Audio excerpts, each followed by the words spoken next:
Hello.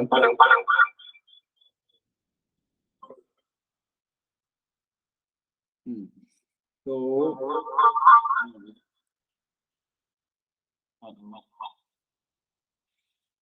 okay, so today we are going to understand the concept of multi-dimensional scaling, जो हमारे fill syllabus का part है, जो unit हम लोग अभी कर रहे हैं।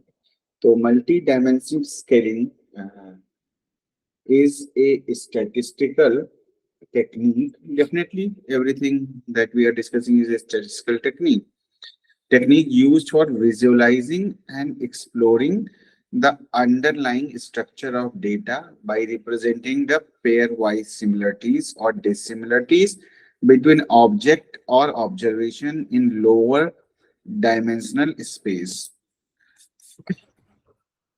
तो पर्पस क्या है हमारा यहाँ पे? Visualising and exploring the underline structure of the data. कि जो डेटा हमारे पास में है उसका अंडरलाइन स्ट्रक्चर कैसा है वो समझने के लिए हम इसको मल्टी डायमेंशनल स्केलिंग यूज करते हैं, सो दैट हम ये रिप्रेजेंट मतलब data bye representing pair wise similarities. इनके अंदर अगर पेयर्स हैं दो तो उनमें क्या सिमिलरिटीज हैं एंड पेयर वाइज सिमिलरिटीज और डिसिमिलरिटीज, या क्या डिसिमिलरिटीज हैं उनको भी हम लोग देखते हैं बिटवीन ऑब्जेक्ट्स या ऑब्जर्वेशन, या तो जो ऑब्जेक्ट्स हमने लिए हैं या जो हमारे पास ऑब्जर्वेशन यानी कि थ्रू डेटा आया है उसपे क्या सिमिलरिटी है। तो एमडीएस यानी multi dimensional scaling is particularly valuable when you want to analyze and visualize high dimensional data. High dimensional में कई बहुत सारे dimensions हैं. Assess the similarity and dissimilarity relationship between items or gain insight into the spatial configuration of the data point.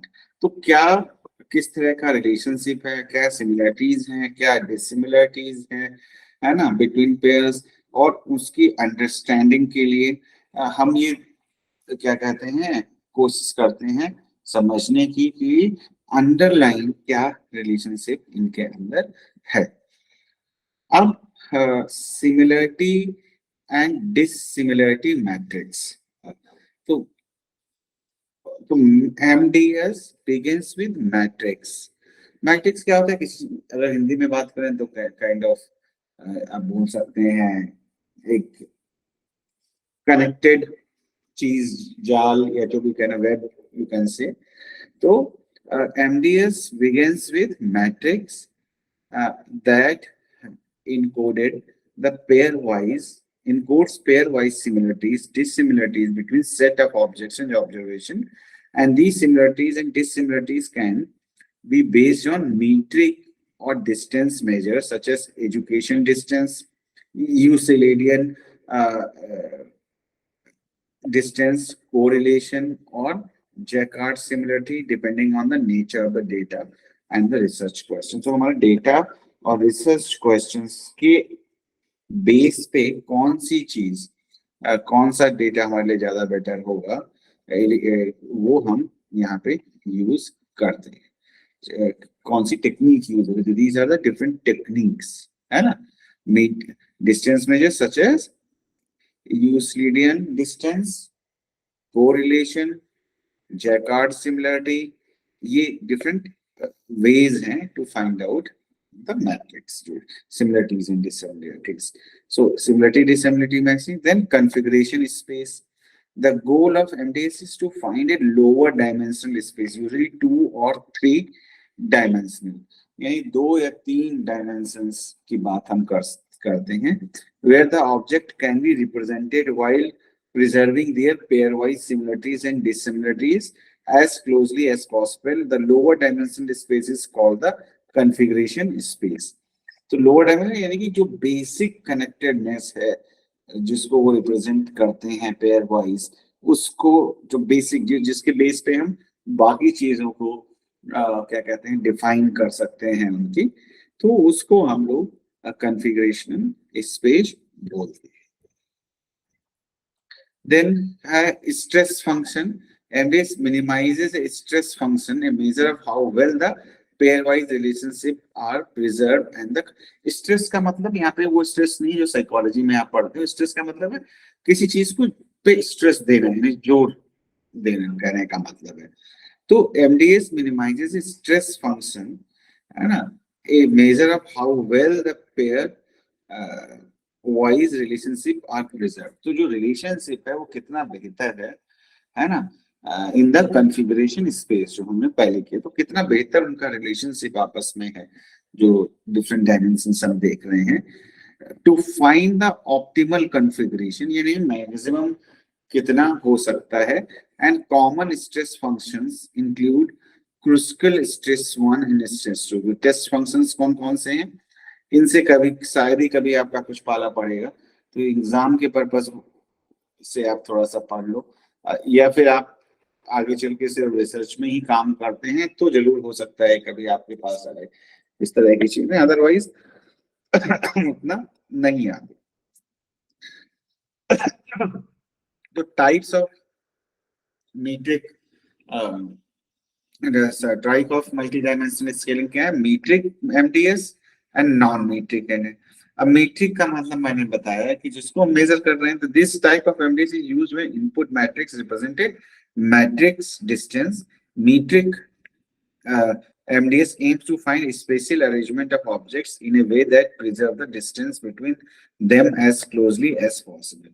तो metric MDS जो है वो represent करता है किसको, बेसिकली यूक्लिडियन डिस्टेंस को, and metric MDS aims to find spatial arrangement of objects in a way that preserve the distance between them as closely as possible। तो special relationship को कैसे फाइंड आउट करने की कोशिश, अरेंजमेंट देखने की कोशिश करता है जो उनके डिस्टेंस को प्रिजर्व करके रखते हैं। अब स्पेशल क्या होता है पता है, आइडिया है किसी को क्या होता है स्पेशल किसको बोलते हैं? आप लोग कुछ पूछते नहीं, बीच में आप अगर कोई डाउट होता है तो आप पूछ सकते हो, स्पेशल का मतलब क्या होगा? Sir with relation with space। हाँ ठीक है, स्पेशल का मतलब है जैसे कोई चीज एक ऊपर रखी हुई है यहाँ पे, कोई एक चीज यहाँ पे रखी है, कोई यहाँ, तो basically what is the relationship, मतलब इस तरह का जैसे ये है, तो ये स्पेस में कौन सी चीज कहाँ पे, उसको हम स्पेशल बोलते हैं। ये साइकोलॉजी में आएगा, इवन असेसमेंट में भी आता है, हम असेसमेंट करते हैं न्यूरो साइकोलॉजिकल असेसमेंट की जब हम बात करते हैं, तो कि इनका स्पेशल या आई हैंड कोऑर्डिनेशन कैसा है, उन सारी चीजों का असेसमेंट और सारी चीजें होती है, ठीक है। एंड एम तो उसी स्पेशल रिलेशनशिप्स को वो ढूंढने की कोशिश करता है। नॉन मीट्रिक MDS की अगर हम बात करें, non metric MDS is used when the input matrix represent ordinal और रैंक ऑर्डर। अब देखो मीट्रिक और नॉन मीट्रिक मैंने पहले भी बताया था, नॉन मीट्रिक का मतलब वैसे कैटेगोरिकल है, ऑर्डर में ऑर्डिनल डेटा आपके पास में है तो वहां पे हम यूज करते हैं, है ना, और ये रैंक या ऑर्डर को रिप्रेजेंट करते हैं। It aims to preserve only ordinal relationship which objects are more similar or dissimilar to others and rather than the actual distance। so actual कितना एक दूसरे से सिमिलर हैं, ये मतलब बहुत एक जैसे हैं तो उनकी डिस्टेंस के बीच बिल्कुल एक जैसी होगी, अगर बहुत ज्यादा इनमें डिफरेंस है तो दूरी पे होंगे। लेकिन जब हम नॉन मीट्रिक की बात करते हैं तो काइंड ऑफ नॉन पैरामीट्रिक आप ये कह सकते हो, तो यहाँ पे कैटेगरीज की हम बात करते हैं। ये नहीं पता होता है कि हाँ हम ये बोल सकते हैं कि ये 1 2 से सिमिलर है और 3 से कम सिमिलरिटी है इसकी, लेकिन कितनी है क्या है वो हम नहीं बता पाएंगे नॉन पैरामीट्रिक, क्योंकि हम सिर्फ ऑर्डर्स की या रैंक्स की बात करते हैं, है ना। अब दूसरा हमारा आ जाता है scaling and rotation concept. Scaling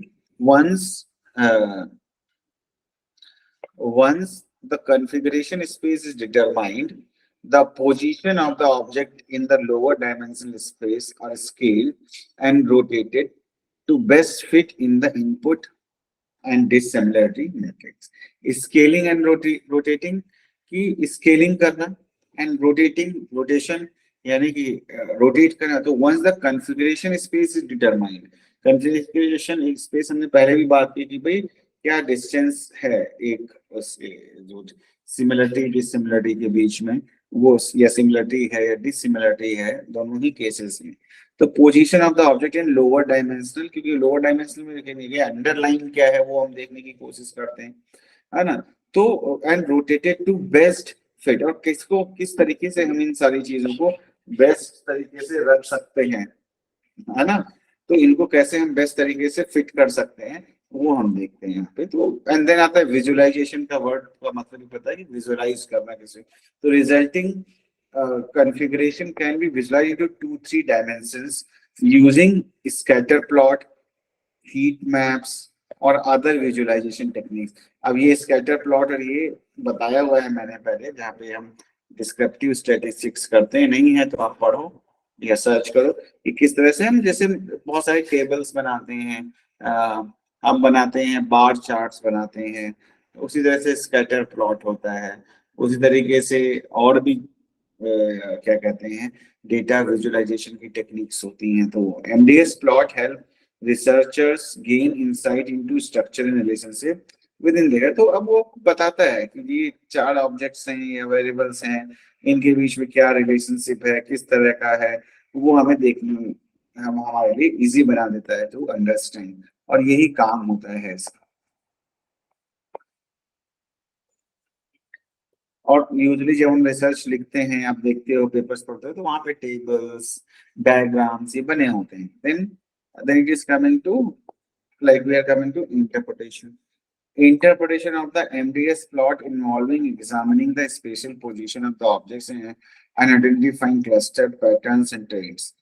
Proximity in the configuration space reflect the similarity and dissimilarity relationship। यानी कि इंटरप्रेशन कैसे करेंगे कि जो जितना दूरी पे है उतना डिस्टेंस जितना ज्यादा आ रहा है उतना डिसिमिलर है, जितना पास में आ रहा है उतना सिमिलर है। तो प्रॉक्सिमिटी डिसाइड करती है कि कितनी सिमिलरिटी है, कितनी डिसिमिलरिटी है डिफरेंट स्पेसेस, डिफरेंट डिस्टेंसेस में, है ना।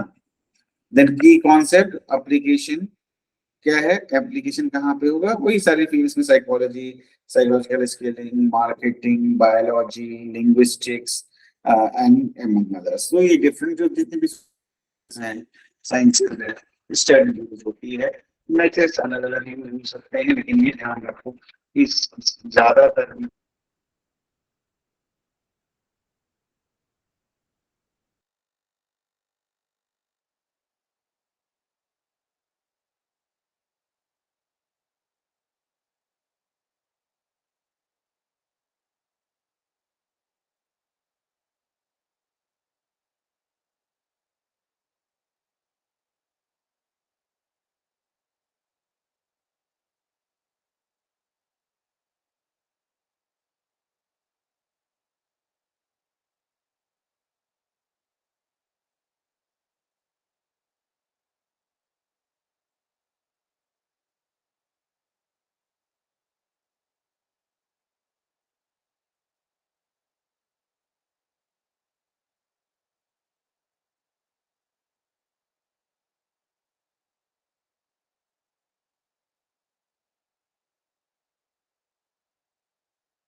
हेलो, आवाज आ रही है आपको मेरी? Yes, sir. हाँ, मेरा इंटरनेट गड़बड़ हो गया था। ठीक है, वो जितना मैंने कराया था एमडीएस वाला वो वहां तक हो गया है कि नहीं? Yes, sir. ठीक है, ठीक है, तो आगे का हमें देखना है, एक मिनट।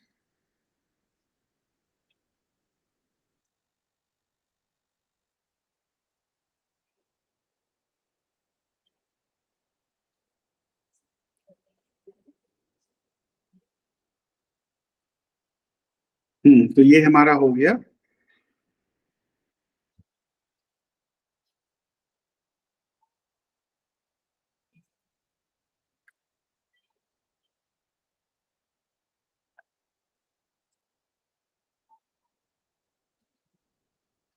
थोड़ा ये तो कंप्लीट ही हो हाँ, गया सर। क्या कह रहे हैं? पुनीत कुछ बोल रहे हो, कंप्लीट ही बोलो। होने वाली है तो सर। हाँ, ये कंप्लीट हो गया। तो अब हम आते हैं क्वालिटेटिव। अभी ये जो आपने स्टैटिस्टिक्स जितना भी हमने किया है ना, तो ये सारी जो स्टैटिस्टिक्स थी, ये आपका किस में आता है? ये आता है आपका क्वांटिटेटिव एनालिसिस। अभी तक जो हम कर रहे थे, ये test of significance, parametric, non parametric, experimental design, ये तो डिजाइंस में आ जाता है। ये मल्टीवेरिएट एनालिसिस, ये क्या है? क्वालिटेटिव। क्वांटिटेटिव एनालिसिस क्या होती है? कोई बताएगा आप में से मुझे, जो भी आइडिया है आपको? What is quantitative analysis? हाँ, व्हाट इज क्वांटिटेटिव एनालिसिस? पता है किसी को? Sir, in quantitative, we focus more on the quantity of जैसे sample. जो भी पढ़ा है बताओ। Sir, इतना ही याद है कि क्वांटिटी, quantity ठीक है, नहीं क्वांटिटी तो हमने कर लिया, ये क्वांटिटी का हो गया, जिसमें हम स्टैट्स और सारे। क्वालिटेटिव क्या होता है? What is qualitative? qualitative, we focus less on the number or the sample size and more on the way the research is done, अच्छा, the कोई process. कोई आइडिया, कोई ऐसा हमारे पास टेस्ट हो या कुछ ऐसी चीजें हमें, तो वैसा मुझे अगर कुछ एग्जांपल देके बता सकते हो तो बताओ।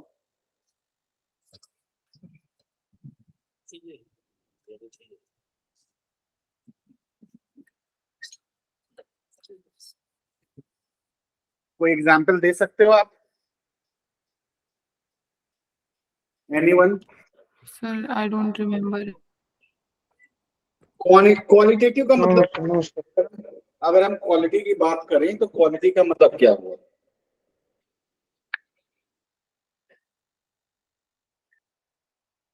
मान लिया कि कोई टेस्ट आप कर रहे हो, कोई टेस्ट आपने किया, क्लिनिकल सेटिंग में भी करते हैं, तो क्वालिटेटिव का मतलब क्या है? Quality,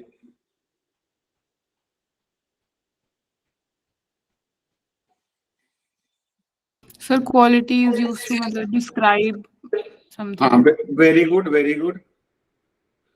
Like the patient, we can describe it. So instead of putting it numerical values, we can, I think it's more descriptive, like with text बिल्कुल and बिल्कुल, words. हाँ, बिल्कुल सही। डिस्क्रिप्टिव इज समथिंग जो हमने अभी बात की। स्टेट में हम बात करते हैं डिस्क्रिप्टिव एंड इन्फ्लुएंशियल स्टडीज, वो नहीं, हम बात करते हैं कंटेंट एनालिसिस। टीएटी जानते हो क्या होता है?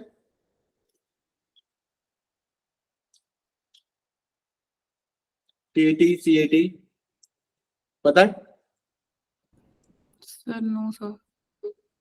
टीएटी थीमेटिक है, परसेप्शन, किसी को पता है आप में से?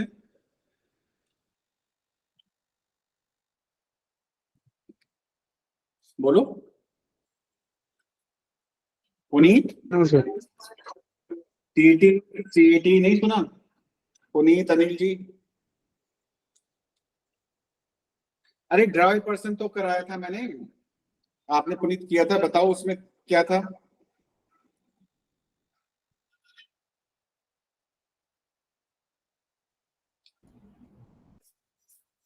रोसाक सुना है?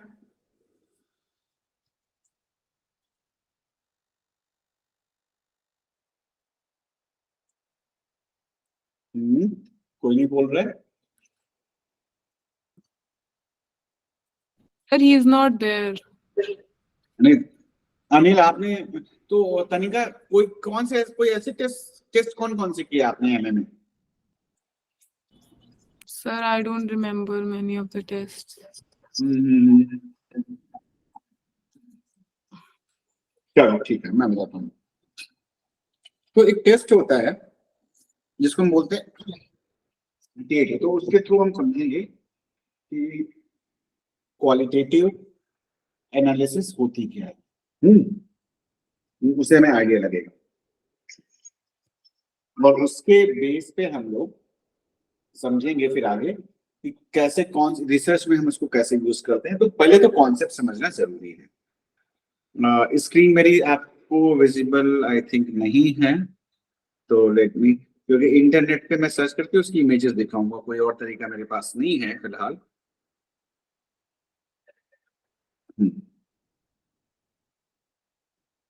तो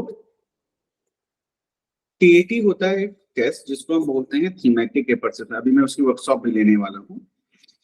तो टीएटी है ना, ये होता है थीमेटिक, मुझे इमेजेस दिखानी है इसकी, थीमेटिक परसेप्शन टेस्ट।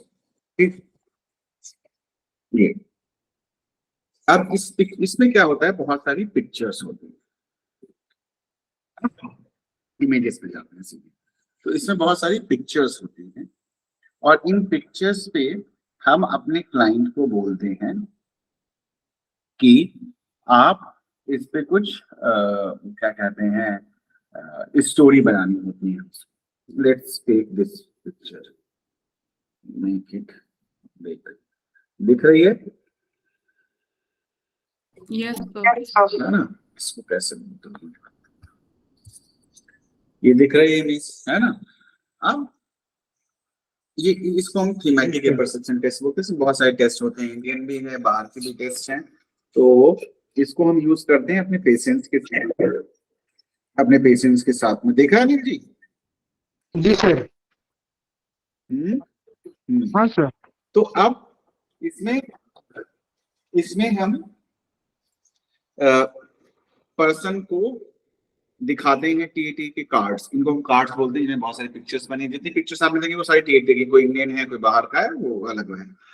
तो जैसे ये भी फॉरेन का टेस्ट ही है, तो मतलब वहां से बना है, लेकिन इंडियन इसका वर्जन भी अवेलेबल है। तो हम कार्ड दिखाते हैं और बोलते हैं कि इस पे आपको एक स्टोरी लिखनी है अपने क्लाइंट को, है ना। और उस स्टोरी में ये क्या सोच रहा है, क्या महसूस कर रहा है ना, वो सारी चीजें उसके अंदर आपको स्टोरी के अंदर रखनी है। ठीक है, तो आप में से कोई इस पे एक स्टोरी बनाओ, फिर मैं बताता हूँ कैसे करना है।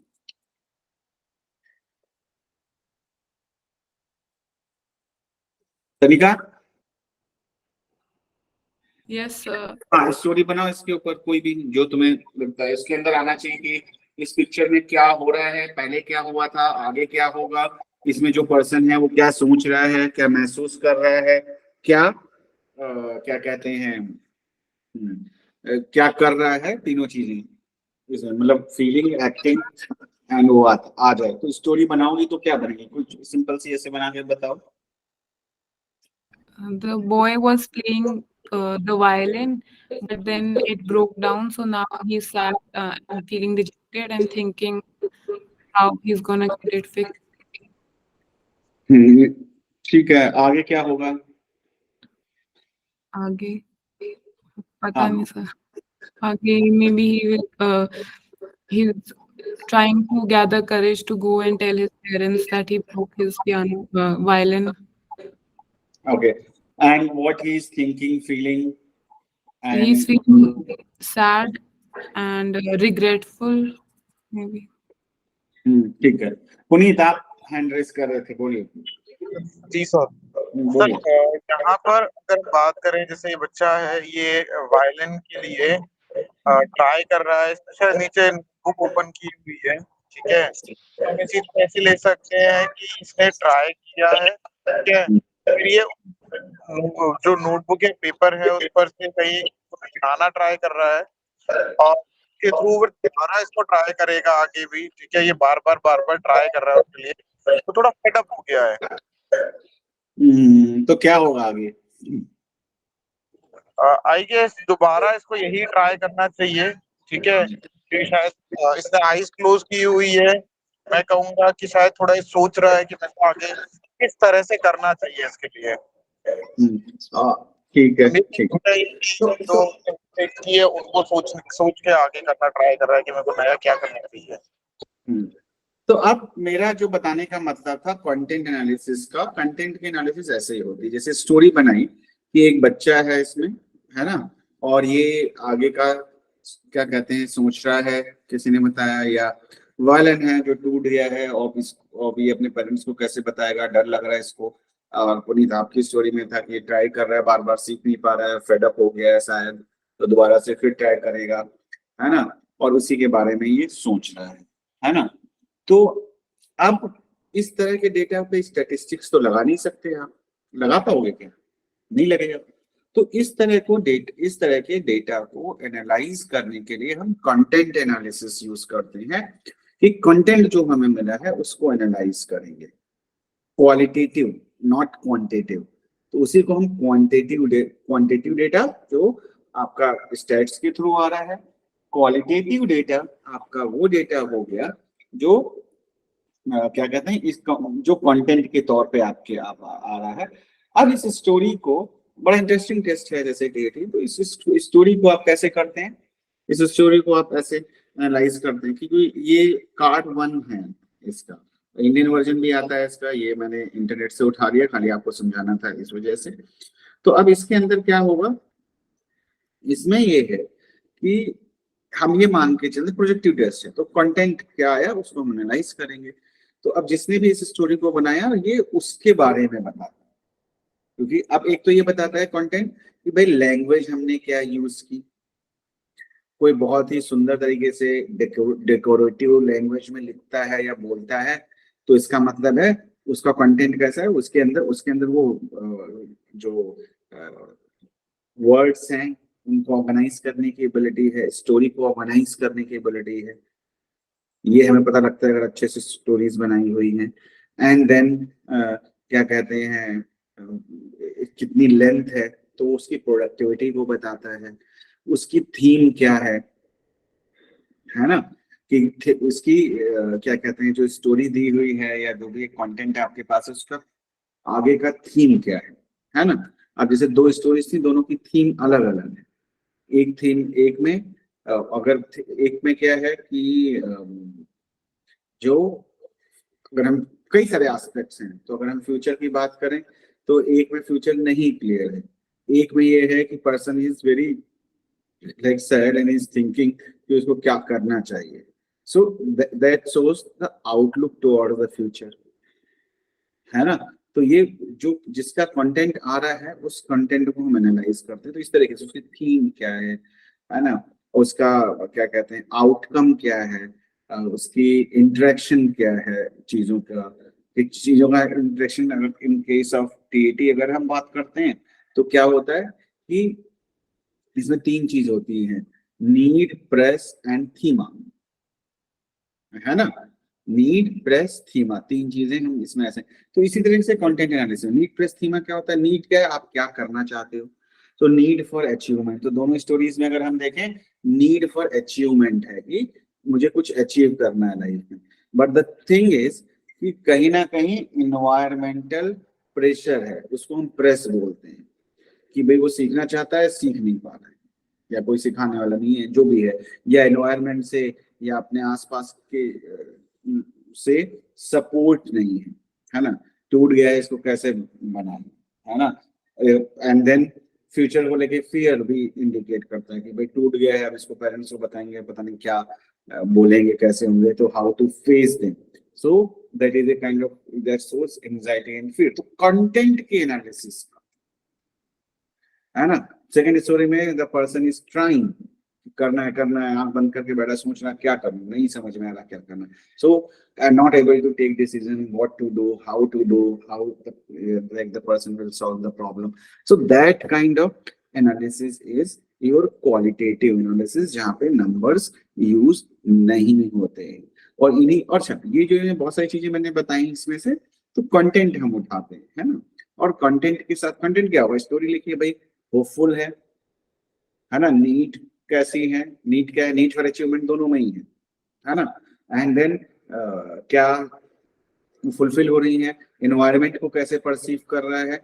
तो टीटी में हम नीड प्रेस थीमा के बेस पे हम लोग काम करते हैं, है ना। कि नीड होता है जो आपकी नीड है, what you want to achieve. Press का मतलब है एनवायरमेंटल फोर्सेस जो आपको रोक रहे हैं या आपको सपोर्ट कर रहे हैं चीजों को करने के लिए। तो नीड प्रेस थीमा, नीड और प्रेस का इंटरेक्शन का आउटकम क्या आ रहा है, इंटरेक्शन हो रहा है, यानी कि चीजें एक तरीके से रोकी जा रही हैं, या इन्वायरमेंटल सपोर्ट नहीं है, ब्रेक हो गया हमारा पियानो और उसको हम कैसे ठीक करें, ये एक प्रॉब्लम आ रही है। तो अब ये क्या होता है, उनका इंटरेक्शन है, आउटकम क्या है, आउटकम हम देखते हैं कि कैसे मतलब पॉजिटिव है, नेगेटिव है, न्यूट्रल है, व्हाटएवर इट इज। तो इसी को हम क्वालिटेटिव एनालिसिस बोलते हैं। और बहुत सारे ऐसे टेस्ट हैं, इवन रिसर्च में भी हम लोग क्वालिटेटिव एनालिसिस करते हैं, जैसे कि आपको क्या कहते हैं, जानना है कि एक पर्टिकुलर इंसिडेंस हुआ, जैसे बाढ़ आ रही है आजकल, बहुत फ्लड है बहुत सारी कंट्रीज में एंड इंडिया में भी कहीं कहीं पे। तो आप ये जानना चाहते हो कि जो फ्लड आया है वो कैसे इम्पैक्ट कर रहा है लोगों की लाइफ को। यह जैकेट बहुत साल पहले आया था, फिर मैं अपनी फ्लड आने से बहुत सारे मुझे पता भी नहीं था कि कहाँ गए, कैसे कहाँ गायब हो गए, वी डोंट नो। तो उस केस में भी मान लिया आप जानना चाहते हो वो लोग जिनके फैमिली मेंबर्स उस दुर्घटना में कहीं बह गए पानी में, कहीं कुछ हो गया, चीजें हुई, तो आप ये फाइंड आउट करने की कोशिश करना चाहते हैं कि वो सारी चीजें उन लोगों को जो बच गए हैं उनको कैसे अफेक्ट कर रही हैं। तो आप उनका इंटरव्यू ले रहे हैं, इंटरव्यू का सारा आपने रिकॉर्डिंग की, कई बार देखा होगा ना, रिकॉर्डिंग की आपने या नोट डाउन किया सारा, है ना। तो नोट डाउन किया and then you will analyse कि क्या थीम उसमें आ रही है, क्या कॉमनलिटीज आ रही है। जैसे पैटर्न्स वहां पे हम देखते थे स्टैटिस्टिकल मेथड से, क्योंकि डेटा था हमारे पास, यहाँ पे भी हम देखते कि क्या पैटर्न आ रहे हैं, कैसे हम उसको समझेंगे, क्या सब में कौन सी चीज कॉमन आ रही है, कौन सी चीज पॉजिटिव हो रही है, कौन सी चीज निगेटिव हो रही है, जिनके लोग नहीं रहे इस समय उनके ऊपर क्या इम्पैक्ट किया, कितना इम्पैक्ट किया। तो वो उनकी इंटरव्यू से जो हम कंटेंट निकालेंगे, उस कंटेंट को क्या कहते हैं, एनालाइज करते हैं। उसके लिए डिफरेंट थ्योरीज होती हैं जिनके बारे में हम लोग बात करेंगे अपकमिंग यूनिट्स में। तो इसको हम कंटेंट क्वालिटेटिव एनालिसिस बोलते हैं। कोई क्वेश्चन है, समझ में आया? अनिल जी, पुनीत, तनिका, गर्व है नहीं गया? Yes, sir. समझे ना कंटेंट एनालिसिस क्या करते हैं, कैसे होती है? Yes, sir. हाँ, तो ये स्टैंडर्डाइज थोड़ा सा टेस्ट बनाया गया क्यूटी, रोसाक, डीएपीटी, जो हम अपने क्लाइंट के साथ में कर सकते हैं, करते हैं, मतलब अपनी क्लिनिकल प्रैक्टिस में हम लोग करते हैं। बेटा 120 के आसपास हो। अनिल जी बंद कर लो यार। हाँ, तो क्वालिटेटिव एनालिसिस में आता है यही सारी चीजें जो हम लोग करने वाले हैं, है ना। और क्या है कंटेंट एनालिसिस, जो मैंने अभी बताया कि कंटेंट की एनालिसिस कैसे, एक आइडिया दिया आपको, है ना। Then qualitative method of psychological research, कैसे हम लोग क्वालिटेटिव मेथड यूज करते हैं, है ना। इसमें एक होती है ग्राउंड थ्योरीज भी होती है, तो वो हम देखेंगे। तो ये qualitative analysis of method, qualitative analysis of data, ये हम करेंगे नेक्स्ट क्लास से। इस क्लास में हम नहीं कंटिन्यू करेंगे इसको, क्योंकि नहीं चाहिए, एक आइडिया। अब आपको कोई क्वेश्चन है अगर इससे रिलेटेड तो आप मुझसे पूछ सकते हैं। कोई क्वेश्चन है आपका?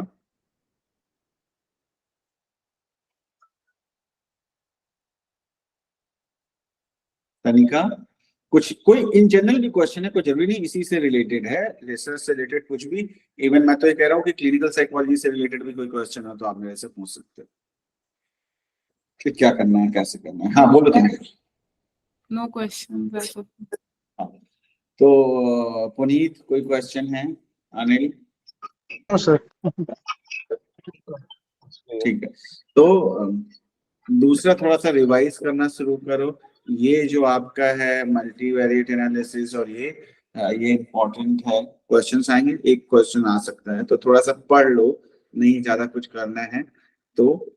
एंड देन ये अभी हमें करना है epidemiological studies, sample size, qualitative analysis हम शुरू कर लेंगे, एंड देन कंप्यूटर का यूज वाला हम लोग करेंगे। तो अभी 4 यूनिट्स हमारी बची हुई है।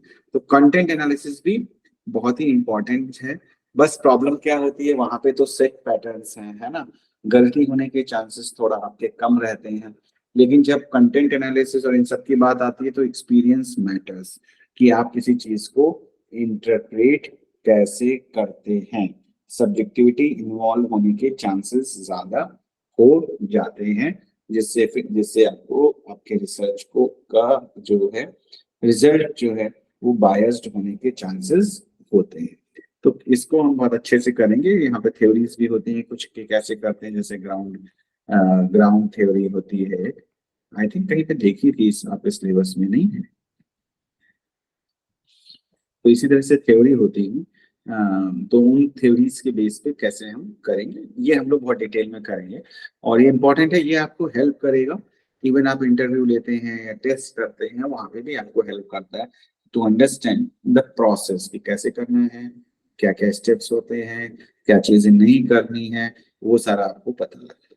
ठीक है, तो नेक्स्ट क्लास कल हम मिलेंगे। कल कोई छुट्टी तो नहीं मना रहे तुम लोग? क्योंकि इस नॉर्थ में तो इतना ज्यादा नहीं होता है गणेश चतुर्थी का। किस चीज की छुट्टी सर? यहाँ तो कुछ भी नहीं है। कुछ नहीं, कहीं कहीं पे छुट्टी है ना, ये क्या कहते हैं, गणेश चतुर्थी का ज्यादा मनाया जाता है। तो आई डोंट थिंक ऐसा कोई है, तो हम लोग कल क्लास लेंगे, है ना, कल क्लास रहेगी, जी ठीक जी। है ना, सेम टाइम पे। और मेरा सजेशन ये है कि वीडियोस वगैरह जो भी देखना है देखो, जो भी डाउट है आप लेके आओ क्लास में, मैं आंसर करने की कोशिश करूंगा कि आपके सारे डाउट्स क्लियर हो, है ना। चलो Thank you. ठीक है फिर, है ना। जी ओके बेटा, okay, bye bye, take care.